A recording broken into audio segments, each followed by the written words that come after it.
লাউয়ের শাক না থাকলেও বৈতার শাক এইভাবে একবার হলেও রান্না করে খেয়ে দেখবেন, ভীষণ ভালো লাগে।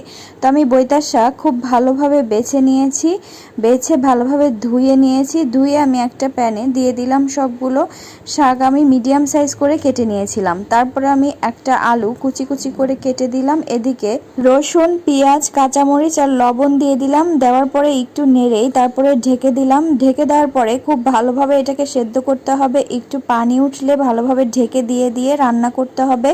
যখন সেদ্ধ হয়ে যাবে, পানিটাও যখন একদমই শেষ হয়ে যাবে, ঠিক সেই পর্যায়ে অন্য সাইডে সরিয়ে রেখে আমি আরেকটা প্যানে পরিমাণ মতো সরিষার তেল দিয়ে দিলাম। দেওয়ার পরে পেঁয়াজ, রসুন আর শুকনা মরিচ দিয়ে দিলাম। দেওয়ার পরে এটাকে খুব ভালোভাবে ভেজে নিতে হবে। যখন একটু লাল লাল ব্রাউন কালার চলে আসবে, ঠিক সেই পর্যায়ে আমি সেদ্ধ করা শাকের মধ্যে দিয়ে দিলাম।